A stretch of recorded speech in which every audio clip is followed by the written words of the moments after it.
큰 일을 이루기 위해 힘을 주십사 기도했더니 겸손을 배우라고 연약함을 주셨습니다. 많은 일을 해낼 수 있는 건강을 구했더니 보다 가치 있는 일을 하라고 병을 주셨습니다. 행복해지고 싶어 부유함을 구했더니 지혜로워지라고 가난을 주셨습니다. 세상 사람들의 칭찬을 받고자 성공을 구했더니 뽐내지 말라고 실패를 주셨습니다. 모든 것을 갖게 해달라고 기도했더니 삶을 누릴 수 있는 그 자체를 선물로 주셨습니다. 나는 가장 많은 축복을 받은 사람입니다. 여러분, 성 프란시스의 기도입니다. 여러분, 사람들은 축복을 생각하는 기준이 다릅니다. 이 성 프란시스는 사람들이 생각하는 것보다도 더 깊은 그러한 축복을 찾아냈던 것입니다. 어떤 사람들은 건강해야 축복이라고 말을 하지만 어떤 사람들은 병듦 속에서 늘 하나님을 만나기에 그 병듦이 오히려 하나님의 축복이라고 그렇게 이야기를 합니다. 여러분, 우리는 병든 속에서도 감사하고 그것을 축복으로 여기는 사람들이 있다는 것을 우리는 압니다. 여러분, 우리는 이삭을 통해서 순종에 대해서 말씀을 묵상하고 있는데 이 순종의 사람이었던 이삭은 엄청난 하나님의 축복을 받은 사람이었던 것을 보게 됩니다. 기근 가운데서 하나님의 축복을 받게 되어집니다. 쉽게 표현한다면 물질의 축복을 받았고 사업의 축복을 받았다고 하는 이야기입니다. 여러분, 돈이 일만하게 뿌리라고 분명히 성경에서도 말을 하고 있지만 자본주의를 살아가는 우리에게는 그리스도인이지만 어쩔 수 없이 돈의 권력 앞에 우리는 살아가고 있음을 우리는 고백해야 됩니다. 돈 있는 사람들 앞에 얼굴을 숙이고 또 피고용인이 되어서 바로 고용인으로서 노동력을 제공하는 이유는 무엇입니까? 우리가 바로 물질을 위해서 그런 것입니다. 그래서 사람들은 세상을 살아가면서 이 물질의 복을 구합니다. 우리가 하나님의 나라를 세워가는 사람들이라고 말을 하지만 조그만 전도지를 하나 만들어 예수를 믿으라고 권할 때도 이것도 돈이 있어야 됩니다. 여러분이 예배를 드리는 이 장소도 이렇게 좋은 장소 예배를 드립니다마는 바로 전기세를 내야 되죠. 수도세를 내야 되죠. 또 한 달이 지나면 어떻게 되어져요? 이 공간이 우리의 것이라고 말하지만 관리비를 또 내야 되는 거예요. 끊임없이 이 세대를 살아가면서 돈과 분리할 수 없는 세상이 우리가 사는 세상이라고 하는 것을 우리는 기억해야 되는 것입니다. 여러분은 어떤지, 나는 영적인 축복만을 생각하지 이 물질의 축복은 생각하지 않아 라고 생각을 하실 수도 있습니다. 그걸 부정하지는 않습니다. 어떻게 보면 성 프란시스가 가지고 있는 깊은 하나님의 축복을 생각하는 분들입니다. 그러나 이러한 삶도 있지만 그러나 세상을 살아가면서 물질이 필요하기에 물질을 구하면서 또 하나님께서 주신 것이 하나님이 주신 복이라고 생각하며 살아가는 것도 잘못된 것이 아니라고 하는 것을 오늘 성경은 말하고 있습니다. 여러분, 그 예가 누구예요? 이삭의 예예요. 이삭은 한없는 영적인 복을 받았지만 영적인 복만 받은 것이 아니라 물질의 복도 받은 사람입니다.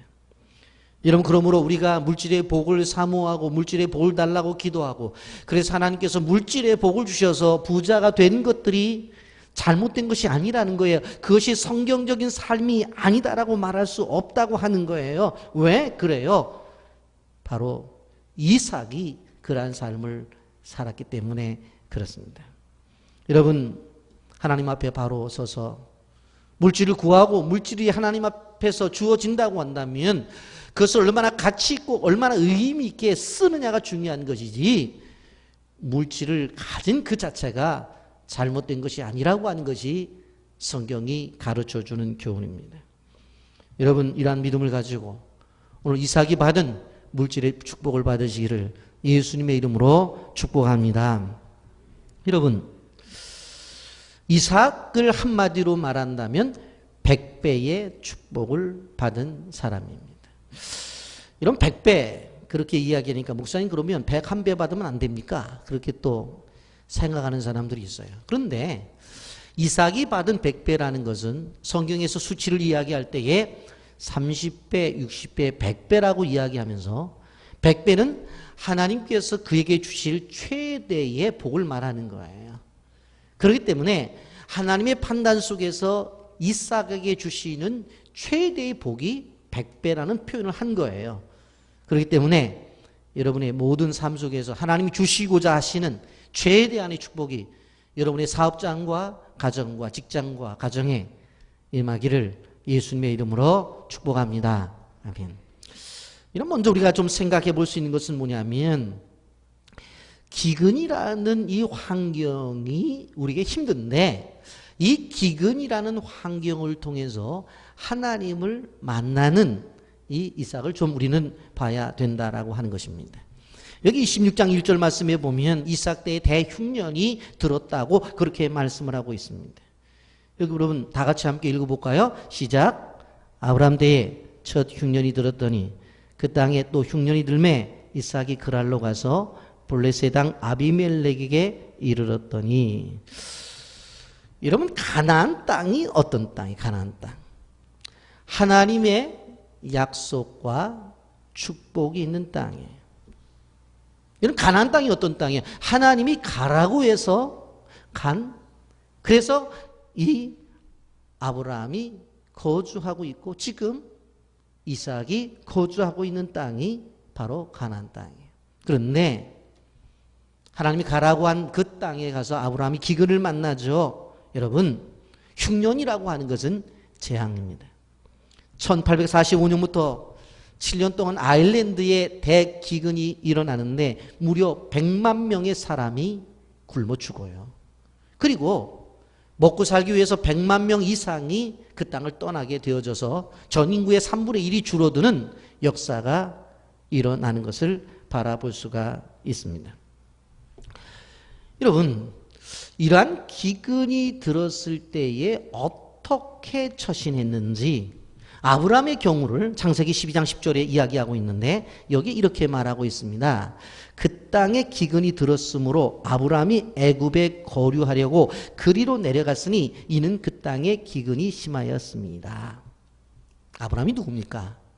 믿음의 조상입니다. 그런데 하나님께서 가라고 한 땅, 그 땅에 갔어요. 그런데 그 땅에 기근이 든 거예요. 그런데 기근이 드니까 아브라함이 어떻게 해요? 그 땅에 살 수 없어서 어디로 내려가려고 해요? 애굽으로 내려가는 것을 볼 수가 있습니다.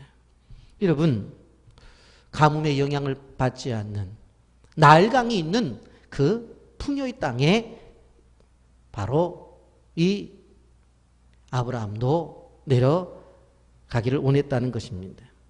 여러분, 오늘날 우리가 이집트 문명이라고 얘기하는 당시의 선진국, 오늘날로 말하자면 미국이나 호주 같은 좀 살만한 조건이 넉넉한 나라들, 그런 나라들을 찾아서 바로 이 아브라함이 떠났다라고 하는 것입니다. 여러분, 우리의 상황 속에서 이사를 하게 되어질 때에 좀 삶이 나아지기를 원하고 또 형편이 나아져서 좋은 장소로 이전하고 이사를 가는 것들이 결코 잘못된 것이 아니에요. 우리 인천 지역에서는 송도 신도시가 가장 교육 환경이나 의료 환경이나 주거 환경이 좋다, 그렇게들 알려져 있는데 뭐 그 이사 간다고 그것이 잘못된 것이 아니에요. 여러분, 아브라함 때도 마찬가지도 이삭 때도 마찬가지예요. 그런데 그렇게 이사를 하는 것이 잘못된 것이 아님에도 불구하고 우리가 한 가지 기억해야 될 것은 하나님의 허락이 있었느냐라고 하는 것입니다. 여러분, 우리가 장소를 이동해서 가는 것이 죄는 아니지만, 그러나 하나님의 자녀들이 이동에 있어서 중요한 것은 하나님에게 물음이 있었느냐라고 하는 것입니다. 여러분, 하나님께서 이스라엘 민족의 이동의 중심에는 누가 있었어요? 아브라함의 가정이 있었죠. 근데 아브라함에게 뭐라고 하나님이 말씀하세요? 본토 친척 아비 집을 떠나 내가 내게 지시할 땅으로 가라. 그래서 다 보따리 싸가지고 이사를 간 게 가나안 땅이에요, 사실은. 그런데 실질적으로 애굽에 내려가는 것을 반대한 적도 있었고 하나님이 의도적으로 애굽으로 내려보낸 적도 있어요. 여러분, 그래서 하나님의 뜻이 중요하고 하나님이 원하시느냐 원하시지 않느냐가 중요하다라고 하는 거예요. 하나님이 언제 원하셨어요? 실질적으로 요셉을 애굽의 총리로 만들어 놓고 기근이 임하자 바로 이 아브라함의 자손 야곱의 가족 70명이 어디로 가게 되어져요? 바로 애굽으로 내려가잖아요. 그래서 거기서 어떻게 되어져요? 한 민족을 430년을 살면서 이루게 되어져요. 거기서 잘 살고 있는데 하나님이 어느 날 나타나셔서 모세를 지도자로 세워가지고 그 애굽 땅을 나오라는 거예요. 그래서 홍해를 건너고 광야 40년을 지나서 어디로 갑니까? 다시 가나안으로 들어가는 것을 바라볼 수가 있습니다. 여러분, 우리는 26년 전에 우리 교회가 개척했을 때에 여기서 천천히 걸으면 한 10분 정도가 되어지는 주공 7, 8단지 유치원 지하 60평을 얻어서 제가 아이 둘 데리고 와서 개척을 하고 교회를 시작했습니다. 하나님 은혜를 주셔서 60평에 성도들이 꽉 차자 그 다음에 이제 유치원 지하에 있는 체육하는 그 장소를 또 우리가 임대를 해서 120평으로 이렇게 넓혀서 목회를 하다가 실질적으로 또 교인들이 부흥이 돼서 넓은 장소인 삼직으로 내려오게 되었습니다. 여러분, 생각해 보면 거기나 여기나 10분 거리밖에 안 돼요. 같은 인천이에요. 거기는 안수 1동이고 6동이에요. 실질적으로 보게 되면 얼마 거리가 되지를 않아요. 그런데 내려올 때 저도 많은 고민을 하고 기도를 했어요. 그러니까 하나님께서 저에게 주신 것들이 무엇인가 하면 이사를 요구하시는 하나님의 뜻에 따라서 이 지역에서 가장 높은 곳에 인도하신다는 뜻을 따라서 우리가 희망 마트, 지금 신한은행이 있는 그 6층으로 이사를 오게 되었습니다. 이사를 오게 될 때도 여러 이야기들이 있었어요. 아유, 왜 이사를 가냐, 꼭 이사를 가야 되느냐, 그런 이야기들이 있었어요. 그런데 여러분, 또 그곳에서 하나님이 부흥을 주셔가지고 성도들이 많아서 우리가 이곳에 이사 와서 이제 3층과 4층을 사용하면서 또 이렇게 하나님 앞에 예배를 드리고 있습니다. 우리가 이렇게 진행을 하면서 이제 논현동의 이사를 우리가 준비를 하고 있는데 어떤 분들은 그런 생각을 해요. 아, 이것도 너무 좋지 않느냐. 그런데 왜 꼭 이사를 해야 되느냐. 여러분, 끊임없이 제가 담임 목사로서 하나님 앞에 질문하는 것이 뭐냐면 그 장소가 하나님이 준비하신 장소입니까? 우리가 이사하는 것이 하나님의 뜻입니까? 라고 하는 질문 앞에 하나님이 그것이 하나님의 뜻이다라고 하는 하나님의 그러한 음성과 하나님의 요구와 하나님의 결정에 순복해서 우리는 움직이는 것입니다. 여러분, 사람의 본성 속에서 특별히 변화를 싫어하는 본성이 우리에게 있습니다. 나이가 들면 들수록 싫어하는 정도가 아니라 거부하는 그런 습성이 우리에게 있는 것을 볼 수가 있습니다. 여러분, 그래서 이 사람이 나이가 들었나 안 들었나를 무엇을 보고 판단하는 줄 아세요? 변화를 싫어하는 거예요. 변화를 거부하는 거예요. 그러면 아, 이분은 이게 나이가 들었구나 하는 것들을 우리가 직감할 수가 있는 것입니다. 여러분, 실질적으로 아브라함의 가족도 갈대아 우르에서 가나안으로 들어갔다가 가나안에서 애굽으로 내려갔다가 다시 애굽에서 나와가지고 광야를 지나서 가나안에 다시 돌아오는 것을 바라볼 수가 있습니다. 그렇기 때문에 늘 우리는 무엇을 봐요? 하나님의 인도하심을 봐야 되는 거예요. 이스라엘 민족이 430년 동안 광야에 생활하다가 출애굽을 했어요. 그런데 그들이 끝까지 물론 그 속에서 왜 우리를 이끌어냈느냐, 애굽으로 돌아가고 싶다. 애굽에 있을 때 거기에서는 가마솥 옆에서 고기 굽는 냄새도 우리가 있었고 그래서 고기도 먹고 그랬는데 광야에는 그런 거 먹을 것도 없다. 뭐 불만을 가진 사람들이 있었어요. 그런데 끝까지 그들이 간 것은 왜 그래요? 하나님의 인도하심이에요. 홍해가 갈라지잖아요. 길이 없는데 구름 기둥과 불 기둥이 인도하잖아요. 그리고 반석에서 생수가 나오잖아요. 옷을 입었는데 옷이 떨어지지를 않아요. 그러한 경험을 하면서 하나님의 인도하심을 경험한 거예요. 여러분, 우리가 그렇기 때문에 우리의 인생의 삶 속에서 움직이는 것도, 그리고 교회가 움직이는 것도 하나님의 인도하심에 늘 바라보고 예민해야 된다는 것을 우리는 기억해야 되는 것입니다. 여러분, 우리가 믿음으로 성전 건축을 하고 교회 이전을 향해서 우리는 뭘 경험해야 돼요? 하나님의 인도하심을 경험해야 해요.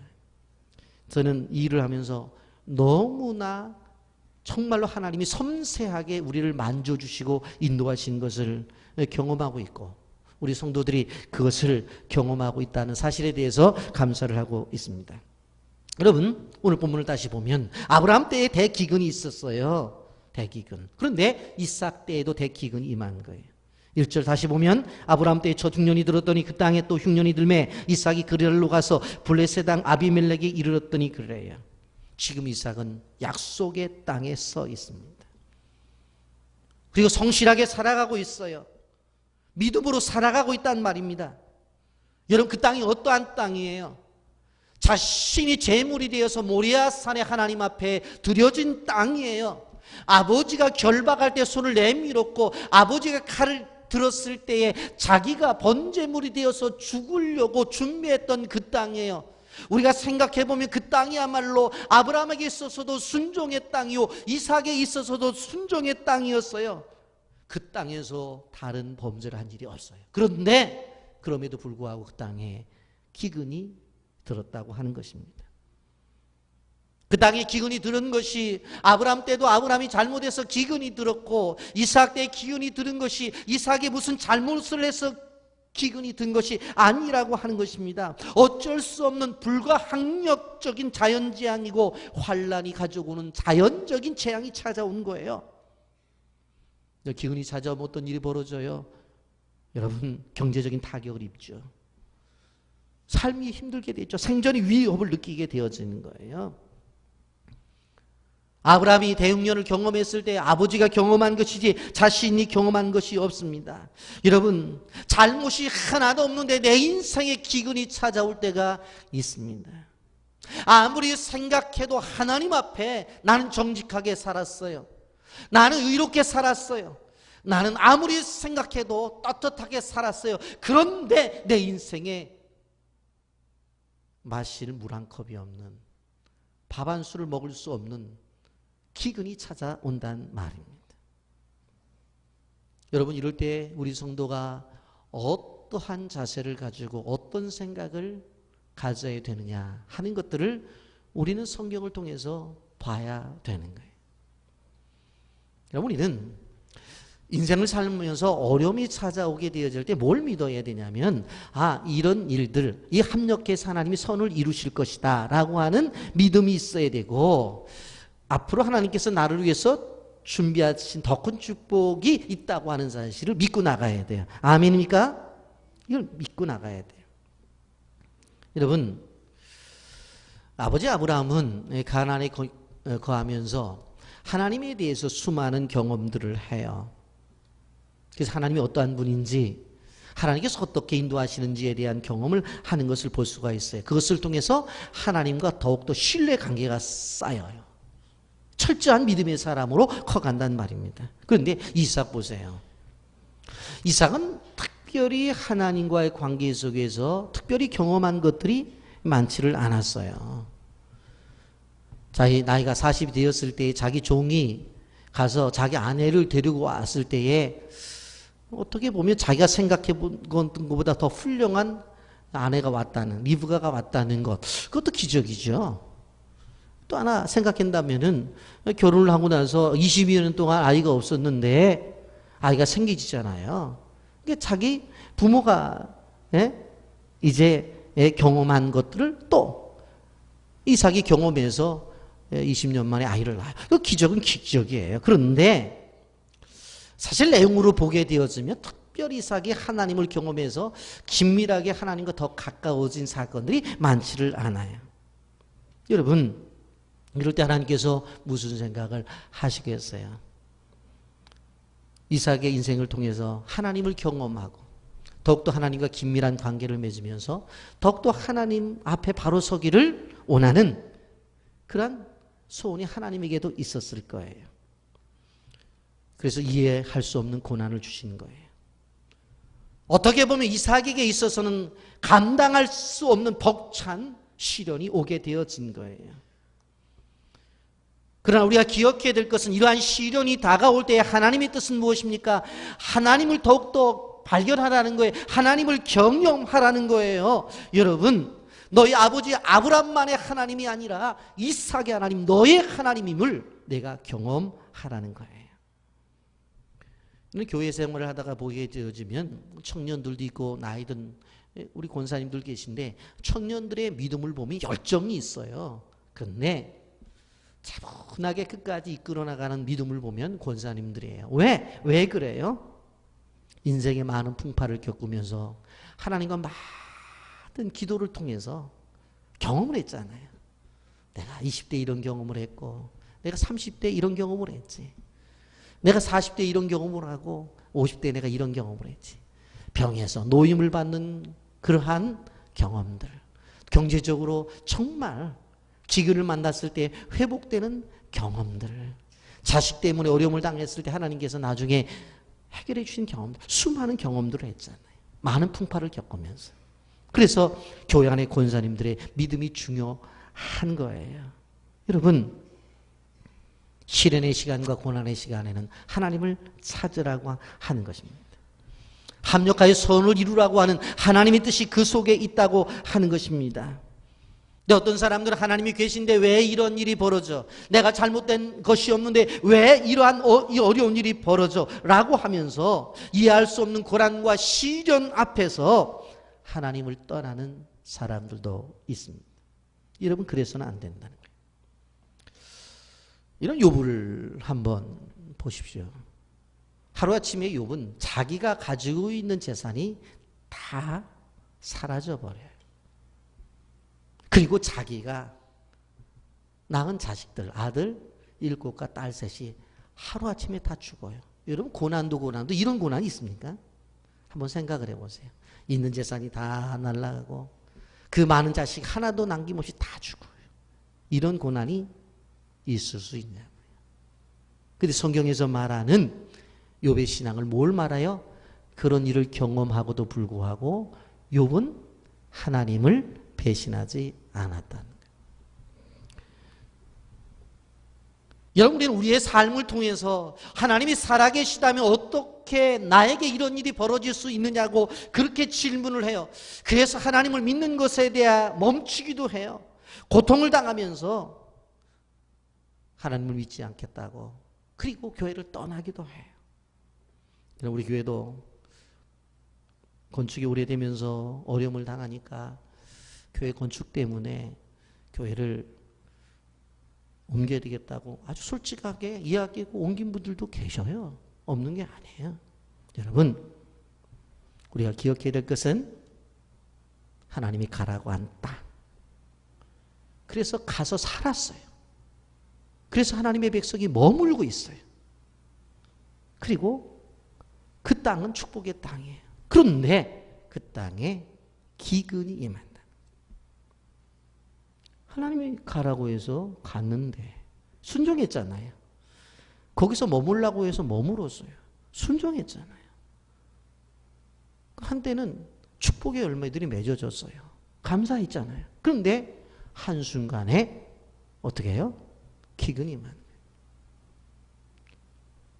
하루는 하나님께서 주님이 뭐라고 말씀하시냐면, 야, 나 기도하러 갈 테니까 너희 저 강 건너 가라. 가라고 그랬어요. 주님이 가라고 했어요. 근데 그 바다 가운데서 뭐를 만나요? 풍랑을 만나는 거예요. 주님이 가라고 한 장소인데도 불구하고 그곳에 뭐가 있어요? 풍랑이 있을 수 있다는 거예요. 성경이 가르쳐 주는 거예요. 이거를 아브라함도 겪었고 이삭도 겪고 있어요. 그러니까 무엇을 얘기하는 거예요? 아브라함도 겪었고 이삭도 겪었으니까 우리가 오늘 세상을 살아가면서 우리 예수를 믿는 사람도 겪을 수 있다 없다? 있다. 목사지만 저도 겪을 수 있다.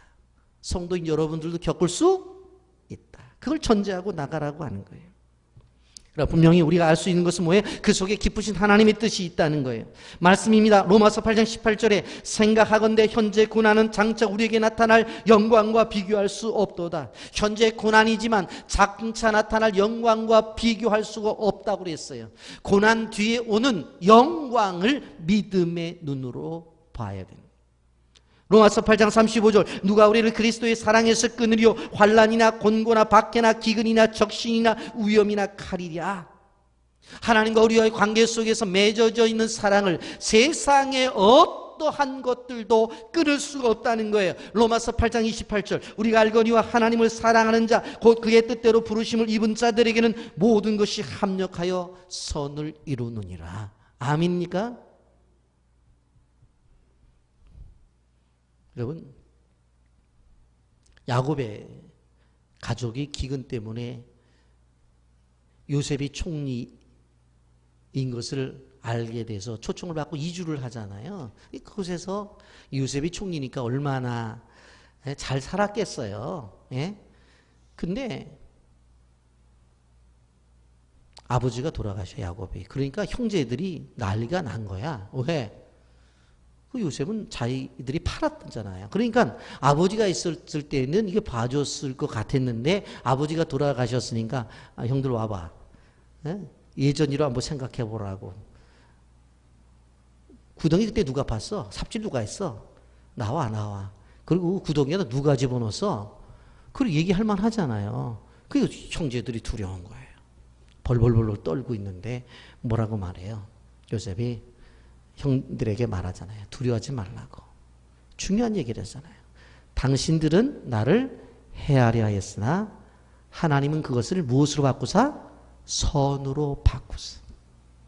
우리는 해하려고 하는 세력을 믿는 존재가 아니라 선으로 바꾸시는 하나님을 믿는 존재들이에요. 아멘입니까?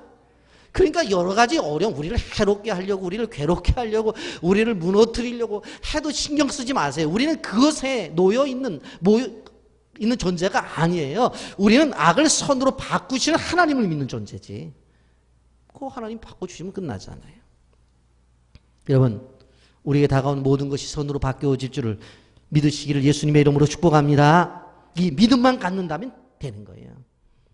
믿음만 갖는다면 바로 이 기근 속에서 100배나 축복을 받는 하나님의 축복이 내 것이 될 수 있다고 하는 것을 우리는 기억해야 돼요.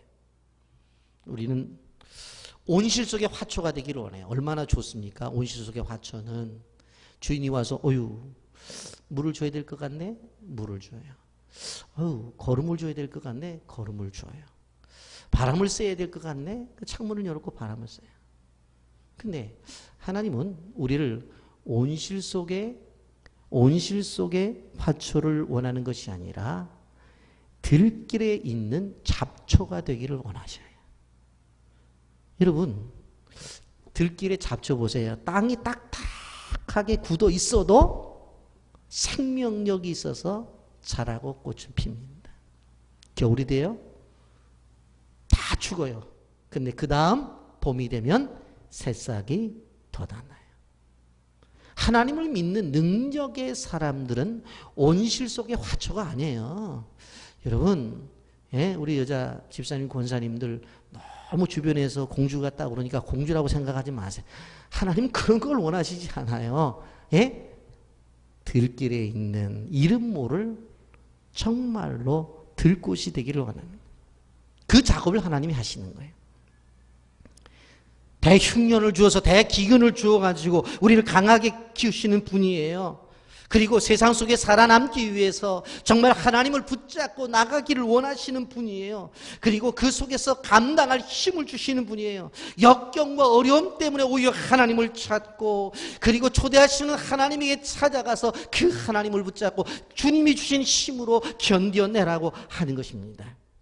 어떤 어려움 속에서도 하나님을 만나 문제를 해결하는 주의 백성들이 되기를 예수님의 이름으로 축복합니다.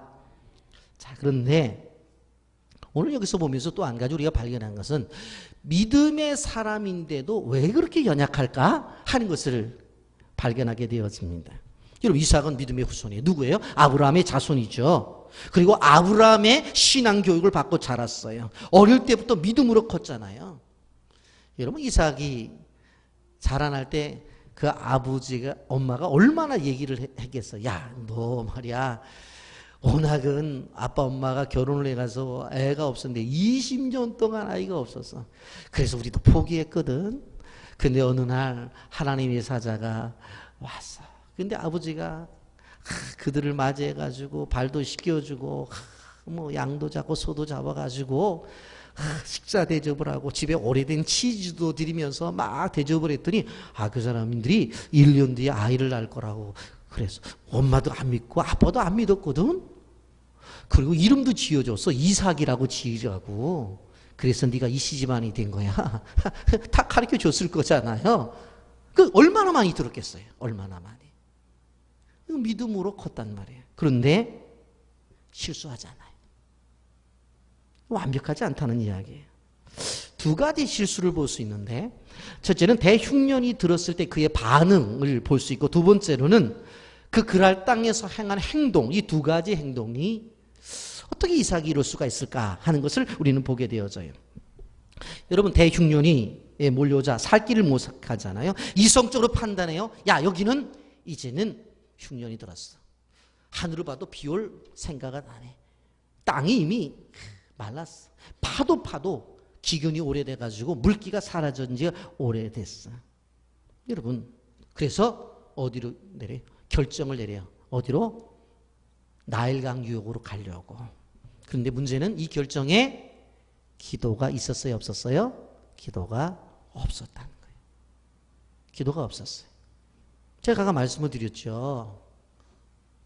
예? 실질적으로 하나님이 인도하실 때가 있다니까. 그럴 때는 애굽에 가도 돼. 근데 지금은 기도가 없었어요. 여러분, 그런데 가다가 이 애굽으로 내려가지 못하고 그랄에 머물게 되어지는데 거기에서 하나님의 말씀이 임하게 되어서 2절에 이렇게 말하잖아요. 여호와께서 이삭에게 나타나 이르시되 애굽으로 내려가지 말고 내가 내게 지시하는 땅에 거주하라. 애굽에 내려가지 마. 네가 생각에는 그 나일강 유역에 애굽에 내려가 보면 먹을 것도 많고 너희들이 농사를 지을 수도 있고 또 목초지가 있어서 양들을 먹일 수 있는 푸른풀이 많을 거라고 생각해. 그래서 이삿짐을 쌌지. 그리고 애굽으로 내려가고 있지. 그런데 내려가지 말라는 거예요. 그래서 애굽의 길목인 바로 그랄 땅에 그냥 머무르라는 거예요. 그런데 중요한 것은 바로 이삭이 그 땅에 순종해서 머물렀다는 거예요. 자기의 생각을 초월하는 하나님 말씀 앞에 순종합니다. 자기의 판단을 믿지 않고 하나님의 말씀 앞에 순종해요. 자기의 경험을 믿지 않고 하나님의 말씀 앞에 순종을 해요. 여러분, 일제시대 때 많은 우리 선조들이 먹고 살 길이 없으니까 바로 간도 지역으로 만주로 이주를 했잖아요. 그것과 마찬가지로 여러분, 우리가 여기서 알 수 있는 것은 뭐냐면 환경이 좋은 땅이라고 해서 절대적으로 그 땅이 하나님이 원하시는 땅은 아니다 하는 걸 알아요. 그래서 기도하라는 거예요. 여러분, 아브라함과 조카 롯, 우리 말씀 들었잖아요.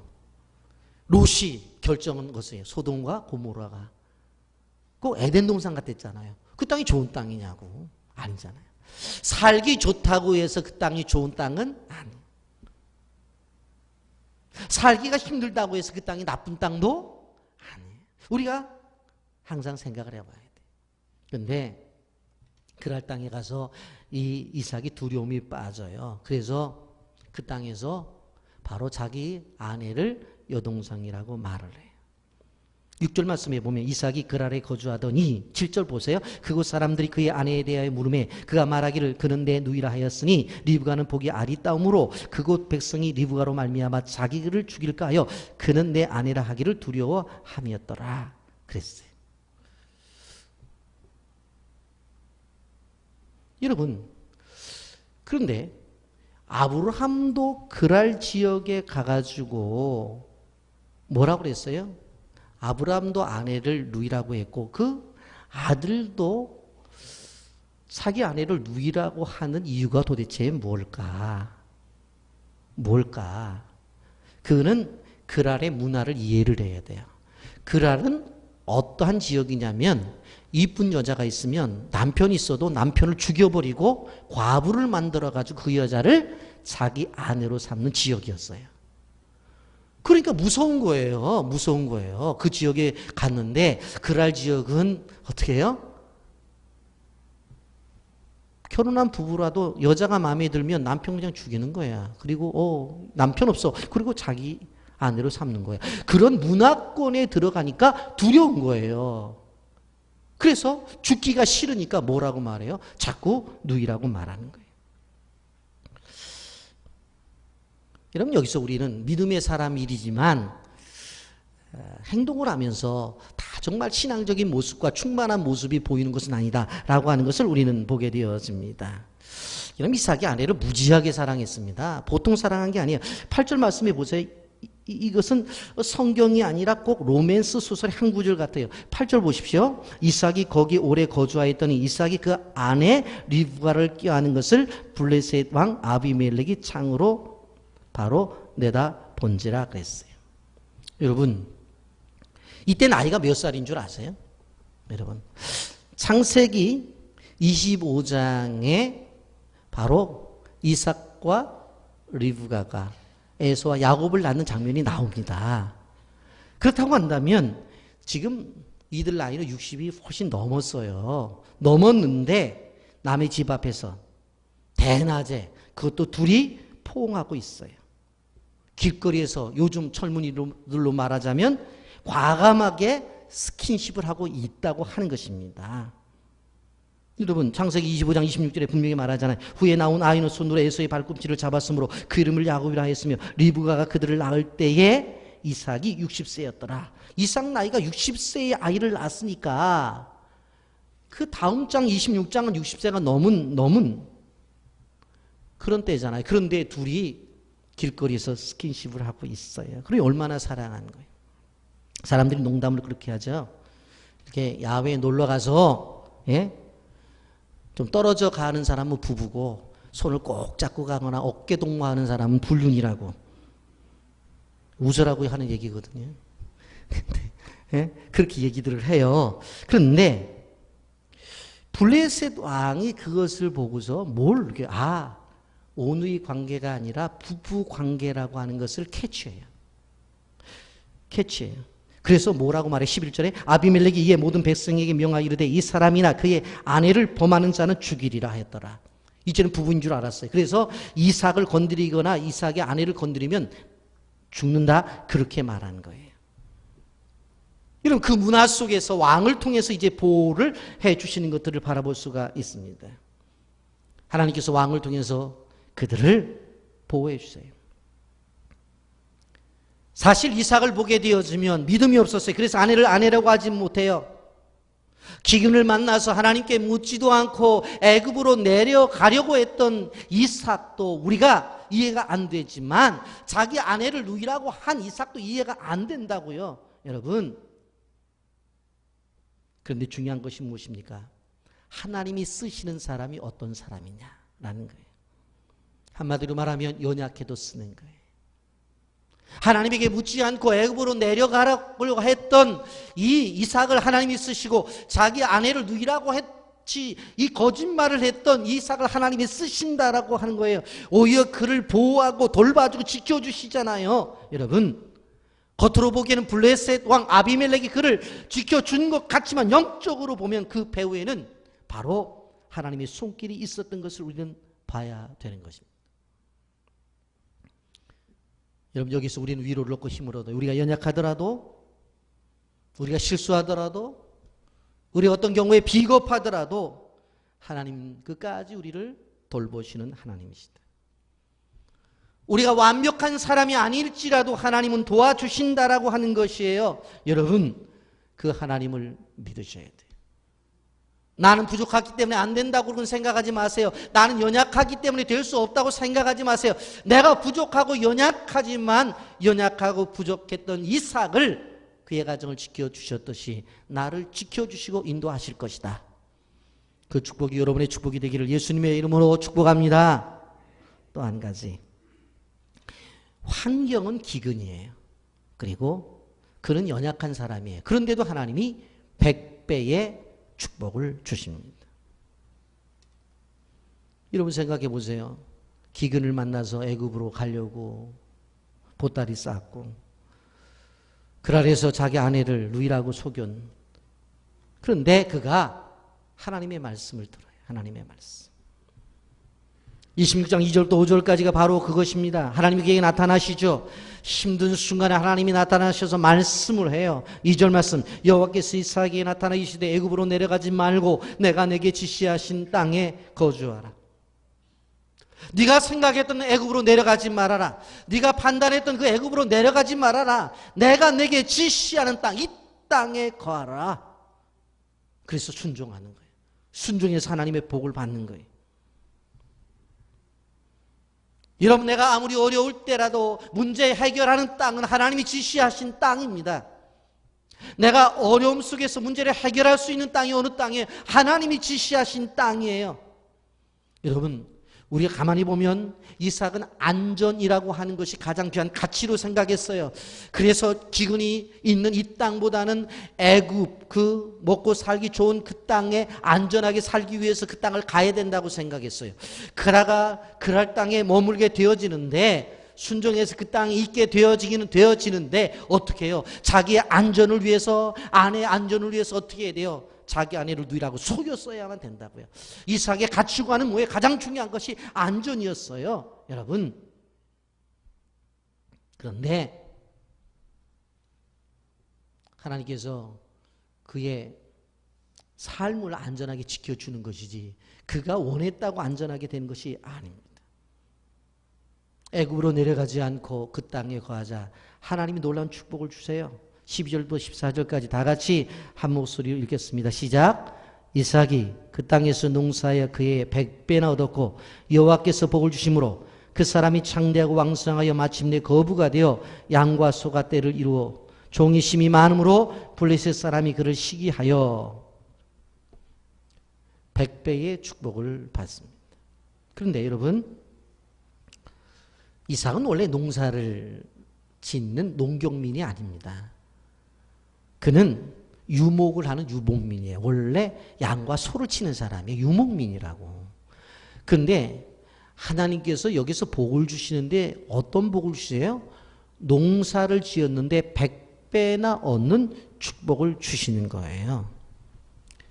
풍년 때는 이 집도 농사가 잘 되고 저 집도 농사가 잘 되면 농산물이 어떻게 돼요? 폭락을 이루잖아요. 그런데 지금 어떻게 해요? 다른 데 농사가 다 안 돼. 누구만 잘 되는 거예요? 이삭만 잘 돼요. 그러면 농산물가리 올라가겠어요? 안 올라가겠어요?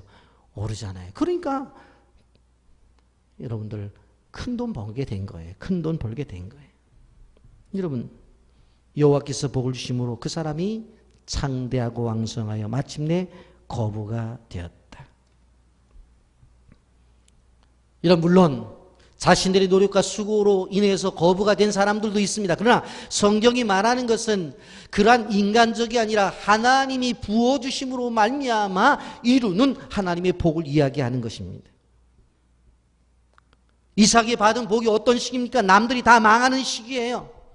남들은 다 안 된다고 할 때 이삭은 되는 거예요. 남들은 무너졌다고 말하는데 이삭은 세워지고 있다고 하는 것입니다. 대기근의 시기에 누가 중심이 되어져 있는 거예요? 하나님이. 그 중심에 순종하는 이삭이 있다고 하는 것입니다. 여러분, 순종 안에 비밀이 담겨져 있다는 것을 아셔야 돼요. 레마의 말씀에 순종을 하자. 그는 하나님의 복을 받게 되어져요. 레마의 말씀이라는 건 뭐예요? 하나님의 말씀이 증거되어질 때 깨달은 말씀이에요. 하나님의 말씀이 증거되어질 때에 삶으로 나타나는 말씀이에요. 그게 레마의 말씀이에요. 하나님의 말씀이 증거됐어요. 떠나지 말아라. 떠나려고 자기 고향 떠나와서 이제 가는 중인데 너 여기서 떠나지 마라. 그랬더니 그냥 알겠어요. 안 떠날게요. 이게 레마의 말씀이에요. 말씀이 임할 때에 순종하는 거예요. 말씀이 그의 삶에 들어와서 삶을 움직이는 거예요. 여러분, 부자 되길 원하세요?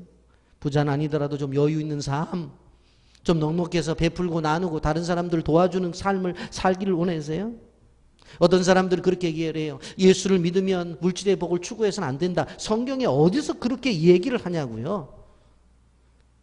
성경이 물질의 복도 이야기한다니까는요. 여러분, 그래서 물질의 복을 기도하고 물질의 복을 추구하는 사람들을 정죄해서는 안 돼요. 저 사람 잘못됐다고 얘기해서는 안 돼요. 다시 한번 말씀드린다고 한다면 그것을 어떻게 쓰느냐가 중요한 거예요. 그런 것이지 가지고 선하게 쓰고 아름답게 쓰고 하나님 나라를 위해서 쓰고 열방을 위해서 쓰는데 뭐가 그 잘못되어 있어요? 예? 지금 11월 달에 비전 캠프 한다고 그러는데 그것도 걱정이에요. 밥값 줘야 되죠. 예?